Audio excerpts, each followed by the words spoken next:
Hello. देखिए आपका चूंकि एग्जाम नज़दीक है अब आपका, अतः आज से मेंस के लिए एविडेंस भी चलाया जा रहा है और आज से एविडेंस लगातार चलेगा। मेंस के लिए नोट्स भेजा गया है, कुछ नए क्वेश्चन जरूर आए हैं, उसको अलग से 10-12 क्वेश्चन मेंस के लिए आपका हम आपको लिखवा देंगे। और ये सूचित कर दिया जाए कि जो लोग प्री भी पढ़ना चाहते हैं तो अगले हफ्ते से एविडेंस प्री के लिए भी लगेगा और आपको सूचित किया जाएगा मैसेज द्वारा, ताकि जो लोग अभी प्री देना चाहते हैं उनको भी कुछ फायदा हो। लेकिन ये जो क्लास आपका चल रही है ये स्पेशली फिलहाल मेंस के लिए चल रही है और आपका प्री जिनको पढ़ना है पुराने वीडियो पड़े हुए हैं, पुराने वीडियो देख सकता है, कोई इसमें शक नहीं है। आइए, इंडियन एविडेंस एक्ट 1872 में जो पहला मेंस का आपका क्वेश्चन बनता है और कई राज्यों में बना भी है, वह क्वेश्चन ये बनता है कि एविडेंस को परिभाषित करते हुए इसके प्रकार बताइए। यानी कि साक्ष्य को परिभाषित करते हुए इसका प्रकार बताइए, ये क्वेश्चन बनता है। तो आपका कह सकते हैं कि जब भी ये क्वेश्चन पूछे तो आपका कैसे जवाब लिखना है, इसको हमें मॉडल भी बनाना है और आपका जो नोट्स हैं उसमें आपका ये क्वेश्चन भेजा भी गया है, लेकिन उसमें आपको कुछ सेक्शन और ऐड करने पड़ेंगे। पहला क्वेश्चन हम उठा रहे हैं जो बनता है कि साक्ष्य को परिभाषित करते हुए इसके काइंड या प्रकार बताइए। देखिए, जहाँ तक प्रकारों की बात है, काइंड्स की बात है, एक बात निश्चित रूप से याद रखिए कि जो साक्ष्य के प्रकार हम बताएंगे वे जो प्रकार हैं अलग से टिप्पणी में भी आते हैं।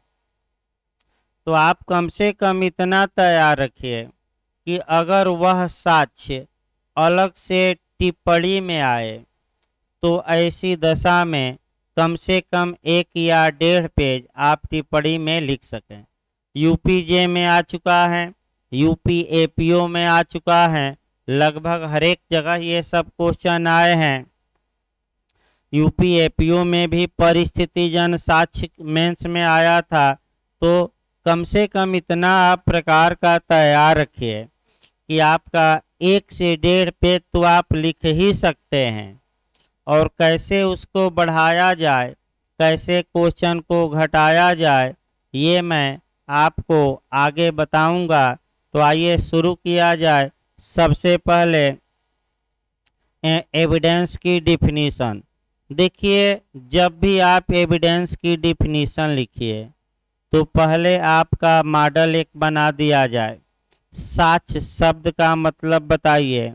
साक्ष्य को कुछ विद्वानों ने परिभाषित किया है, सभी विद्वानों की तो परिभाषा लिखना मुश्किल है, लेकिन सामंड और स्टीफेन की परिभाषा जरूर लिखिए। तत्पश्चात भारतीय साक्ष्य अधिनियम के सेक्शन 3 में एविडेंस को इंटरप्रेट किया गया है, निर्वचित किया गया है, वह लिखिए। और उसके बाद आपको दिखाना है, मैंने उसके बाद थोड़ा बहुत व्याख्या लिखनी है। एक मॉडल कवर कर लीजिए, क्या क्या हमें लिखना है, ये कम से कम आपके दिमाग में क्या होना चाहिए। फिर एक बार हम बता रहे हैं क्या क्या लिखना है। आपका सर्वप्रथम आपका एविडेंस होता क्या है ये दिखाना है, शाब्दिक अर्थ, फिर विद्वानों की परिभाषा, फिर भारतीय साक्ष्य अधिनियम की धारा 3 में दी गई परिभाषा, और उसके बाद 10 से 15 लाइन उसकी क्या की जाएगी, व्याख्या। देखिए, अंग्रेजी भाषा का एविडेंस शब्द लैटिन के इविडियरी से बना है।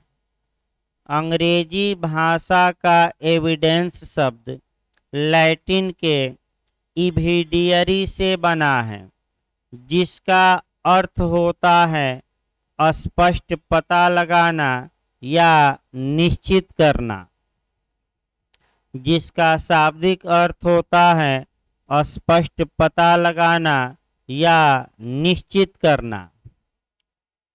एविडेंस को तमाम विद्वानों ने परिभाषित किया है, जिनमें से कुछ विद्वानों की परिभाषाएं निम्नलिखित हैं। कुछ विद्वान दिखाएंगे। सामंड देखिए, सामंड की जो हम परिभाषा बताएंगे ये आपका यूपी एपीओ में भी आ चुका है प्री में। सामंड महोदय ये कहते हैं कि कोई भी तथ्य जिसमें प्रमाणकारी बल हो साक्ष्य कहलाता है। यानी कि कोई भी तथ्य जिसमें प्रमाणकारी बल हो साक्ष्य कहलाता है, ये सामंड कहते हैं। फिर स्टीफन की परिभाषा अच्छे से याद रखिएगा। साक्ष्य विधि का उचित रूप से अर्थ लगाना न्यायालयों में प्राप्त व्यवहारिक अनुभव को विवादग्रस्त तथ्य के प्रश्नों के विषय में सत्य में जांच करने की समस्या को लागू करने के सिवाय कुछ नहीं है। अब ये जो परिभाषा, इसको रट्टा मारना पड़ेगा और कोई उपाय नहीं है। इसको क्या करेंगे, परिभाषा को रट्टा घर पर मारेंगे। जहाँ तक भारतीय साक्ष्य अधिनियम की बात है, भारतीय साक्ष्य अधिनियम में की धारा 3 में साक्ष्य को निर्वचित किया गया है, जिसके अनुसार, अब कौन सा लिखेंगे, सेक्शन 3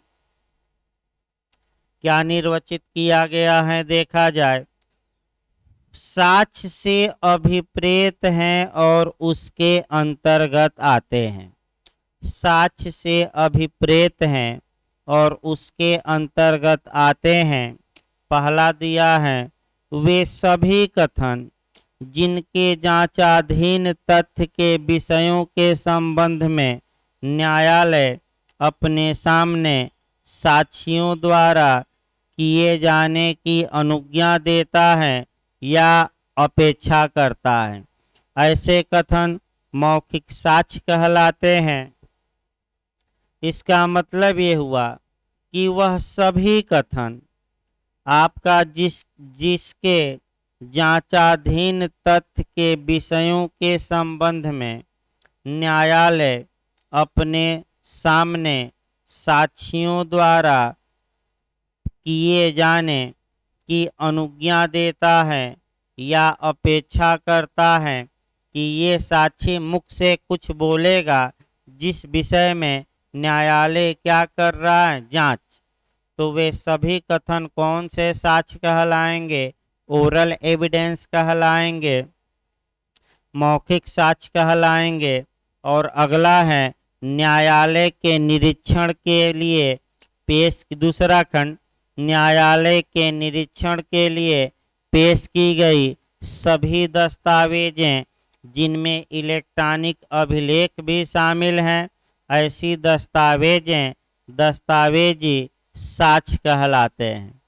यानी कि दूसरा खंड में है कि न्यायालय के निरीक्षण के लिए जो भी डॉक्यूमेंट पेश किए गए हैं या जिसमें कि इलेक्ट्रॉनिक रिकॉर्ड भी शामिल हैं, तो इसे कहा क्या जाएगा, डॉक्यूमेंट्री एविडेंस या दस्तावेजी साक्ष्य। वस्तुतः सेक्शन 3 में साक्ष्य को परिभाषित न करते हुए इसे 2 प्रकारों में बांट दिया गया है, एक ओरल एविडेंस और दूसरा डॉक्यूमेंट्री। लेकिन जहाँ तक साक्ष्य की बात है, आपका साक्ष्य का तात्पर्य होता है ऐसी किसी बात से होता है, यानी कि साक्ष्य का मतलब ऐसी किसी बात से हैं जिसके द्वारा किसी तथ्य को साबित या ना साबित किया जा सकता है। यानी कि साक्ष्य का तात्पर्य ऐसी किसी बात से है जिसके द्वारा किसी घटना को प्रूफ या डिसप्रूफ यानी कि साबित या ना साबित किया जाता है, उसी को हम क्या कहते हैं? एविडेंस कहते हैं। यह सेक्शन 3 में जो परिभाषा दी गई है, यह परिभाषा आपका कह सकते हैं सीमित दायरा रखती है, क्योंकि निम्नलिखित बातों को भी, निम्नलिखित तथ्यों को भी एविडेंस माना गया है। वह है वास्तविक तथ्य, पक्षकारों द्वारा की गई स्वीकृतियां, न्यायालय द्वारा किया गया लोकल इंस्पेक्शन और शिनाख्त की कार्यवाही इत्यादि। यानी कि ये लिख लेंगे। इसके बाद आपको दिखाना पड़ेगा लास्ट में शपथ पत्र। क्या शपथ पत्र साक्ष्य है कि नहीं? तो सामान्यतः शपथ पत्र साक्ष्य नहीं होता। ये निर्णय सुधा देवी बनाम MP नारायण के वाद में 1988 ईस्वी में उच्चतम न्यायालय ने दिया कि आपका सामान्यतः जो शपथ पत्र होता है वह साक्ष्य नहीं होता, लेकिन न्यायालय चाहे तो इसे साक्ष्य के रूप में क्या कर सकता है? प्रयोग। यानी कि एक परिभाषा का मॉडल बना लेना है और कैसे क्या लिखना है ये बताया गया।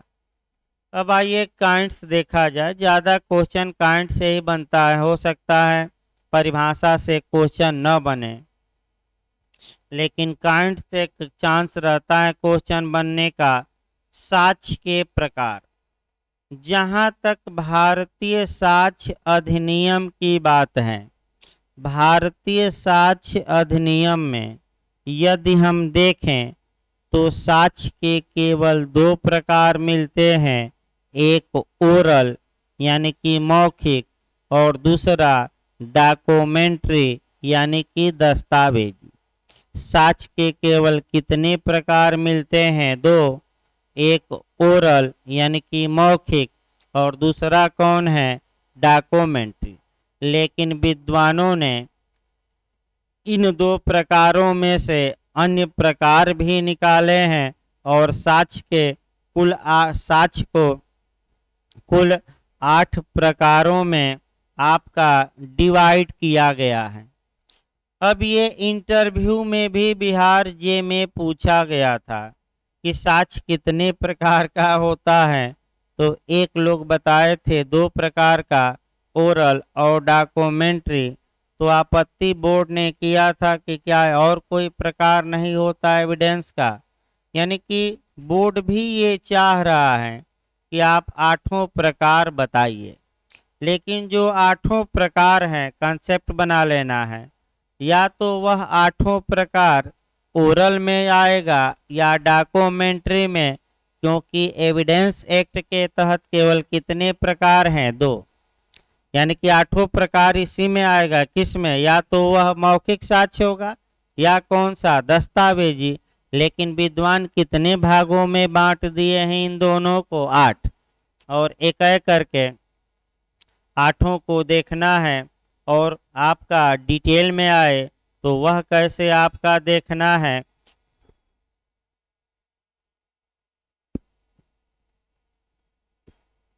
देखिए, जो भी आपका प्रकार बताया जाएगा, इतना देखिए नोट्स में थोड़ा कम जरूर है आपका, लेकिन लेक्चर में थोड़ा ज़्यादा दिया जाता है लेक्चर। और प्रयास ये करिए कि जितने प्रकार हैं साक्ष्य के, आप प्रयास ये करिए कि उसको आप थोड़ा थोड़ा उसमें लाइन बढ़ा सकते हैं। कैसे ऐड करेंगे ये मैं बता रहा हूँ। तो पहला हम प्रकार शुरू करते हैं डायरेक्ट एविडेंस। डायरेक्ट एविडेंस को प्रत्यक्ष साक्ष्य कहा जाता है। पहला कौन सा प्रकार हुआ, डायरेक्ट एविडेंस या प्रत्यक्ष साक्ष्य, या इसी को कहते हैं निश्चायक सबूत, निश्चायक सबूत भी कहते हैं। इसे पॉजिटिव एविडेंस भी कहते हैं। क्या कहते हैं, पॉजिटिव एविडेंस, पॉजिटिव एविडेंस भी कहते हैं, या डायरेक्ट साक्ष्य, प्रत्यक्ष साक्ष्य या निश्चायक साक्ष्य। देखिए क्या होता है, किसी मामले से संबंधित घटना को आंख, कान, नाक, त्वचा या जिह्वा द्वारा स्वयं बोधगम्य बनाने वाले व्यक्ति द्वारा दिया गया साक्ष्य प्रत्यक्ष साक्ष्य कहलाता है। फिर एक बार समझिए, किसी मामले से संबंधित घटना को आंख, कान, नाक, त्वचा या जिह्वा द्वारा स्वयं बोधगम्य बनाने वाले व्यक्ति द्वारा दिया गया साक्ष्य आपका डायरेक्ट एविडेंस कहलाता है। यह किसी साक्षी द्वारा किसी मामले से संबंधित प्रमुख तथ्यों के बारे में दिया गया मौखिक बयान होता है। यानी कि यह जो साक्ष्य दिया जाता है यह मुख से बोल कर दिया जाता है। अब तुरंत यहाँ आपका सेक्शन ऐड करेंगे, केस ऐड करेंगे। प्रत्यक्ष साक्ष्य का सिद्धांत भारतीय साक्ष्य अधिनियम की धारा 60 में उल्लिखित है। किसमें, 60 में उल्लिखित है। लेकिन अब देखिए, अगर ज़्यादा बढ़ाना होगा तो आप धारा 60 की 2-3 बातें लिख देंगे। भाई अगर आपको आंसर को बढ़ाना है तो उसका उपाय मैं बता रहा हूँ। धारा 60 की बातों को कुछ लिख देंगे, तत्पश्चात आप लिखेंगे कि जो व्यक्ति बोलने में असमर्थ होता है वह व्यक्ति आपका संकेत द्वारा या इशारों द्वारा या किसी अन्य प्रकार से जिसे वह अपनी बातों को बोधगम्य बना सकता है साक्ष्य दे सकता है। इसका प्रावधान एविडेंस की धारा, एक धारा और ऐड करना है, कौन, 119 में है। यानी कि धारा 60 लिखेंगे, फिर आपका जो व्यक्ति बोलने में असमर्थ है उसका उल्लेख करेंगे। और कहाँ से करेंगे आप, 119, यानी कि जो व्यक्ति बोलने में क्या है, असमर्थ है, वहाँ से आप उठाएंगे। और तत्पश्चात एक केस लिखना पड़ेगा आपको। एक केस जरूर यहाँ ऐड करिएगा, क्वीन इम्प्रेस बनाम अब्दुल्ला का केस। और क्वीन इम्प्रेस बनाम अब्दुल्ला का केस लिखिएगा, अच्छे से इस केस को देखिए। 1885 का केस है, 1885 का केस है, इलाहाबाद हाई कोर्ट का केस है, इलाहाबाद हाई कोर्ट का केस है। 4 जज थे, 3-1 से निर्णय आया। कितने जज थे, टोटल 4 जजों की पीठ बैठी थी। 3-1 से निर्णय आया था, 3-1 से निर्णय आया था। मुख्य न्यायाधीश पैथरम थे। मुख्य न्यायाधीश कौन थे, पैथरम थे। और अल्पमत में जो निर्णय दिया गया वह जस्टिस महमूद द्वारा दिया गया। माइनॉरिटी में जो जजमेंट दिया गया वह जस्टिस महमूद द्वारा दिया गया। तो क्या निर्णय दिया गया ये देखिए। इस केस में हुआ क्या, एक दुलारी नामक वेश्या थी। वेश्या का नाम क्या था, दुलारी। एक दुलारी नामक वेश्या थी, उसका गला काटा गया था, वह सांस नली कट गई थी, वह मुख से बोलने में असमर्थ थी। तब मजिस्ट्रेट साहब आए और आपका उसका बयान लेने लगे। चूंकि वह बोलने में असमर्थ थी, अतः मजिस्ट्रेट साहब ने कुछ नामों का उल्लेख किया और जब अब्दुल्ला का नाम आया तो उसने हाथ भी हिलाया और सिर भी सकारात्मक हिलाया। ये उसके बाद वह दुलारी नामक वेश्या की मृत्यु हो गई। तत्पश्चात अभियुक्त अब्दुल्ला को इस बयान को कोर्ट ऑफ सेशन ने यानी कि सत्र न्यायालय ने आपका मौखिक साक्ष्य मानते हुए और अभियुक्त को सजा दी। ये अपील में गया मामला उच्च न्यायालय। इस बारे में विवाद उत्पन्न हो गया कि जो वह संकेत या इशारा इंडिकेशन की है उसे क्या मौखिक साक्ष्य माना जाए कि उसका घटना के बाद का कंडक्ट माना जाए। इस बात को लेकर जजों में विवाद उत्पन्न हो गया। 4 जजों की पीठ बनी। 3 जजों ने ये कहा कि मृत्युकालिक कथन संकेत या इशारों द्वारा भी दिया जा सकता है और महिला ने जो इशारा किया है इसे ओरल एविडेंस माना जाएगा, मौखिक साक्ष्य। जबकि जस्टिस महमूद चूंकि अल्पमत में निर्णय दिए थे, इन्होंने ये कहा था कि इसे मौखिक कथन न मानकर पीड़िता या जो विक्टिम है इसका घटना के बाद का आचरण माना जाए और सेक्शन 8 में सुसंगत माना जाए। लेकिन बहुमत का फैसला क्या था? डीडी यानी कि डाइन डिक्लेरेशन। तो क्या माना गया? यानी कि इशारों या संकेतों द्वारा किया गया कथन ओरल एविडेंस होगा और ये आपका कह सकते हैं ये मौखिक साक्ष्य ही माना जाएगा। इस प्रकार आपका मैंने ये पहला प्रकार बताया गया। अब और अगर बढ़ाना है आपको क्वेश्चन तो उसका उपाय है। 60 में प्रत्यक्ष साक्ष्य का नियम दिया गया है और 60 में अपवाद भी हैं। तो अगर बढ़ाना हो तो आप एक्सेप्शन लिख दीजिए 7-8, तो अपने आप 10 लाइन बढ़ जाएगा, जो आगे हम बताएंगे। धन्यवाद।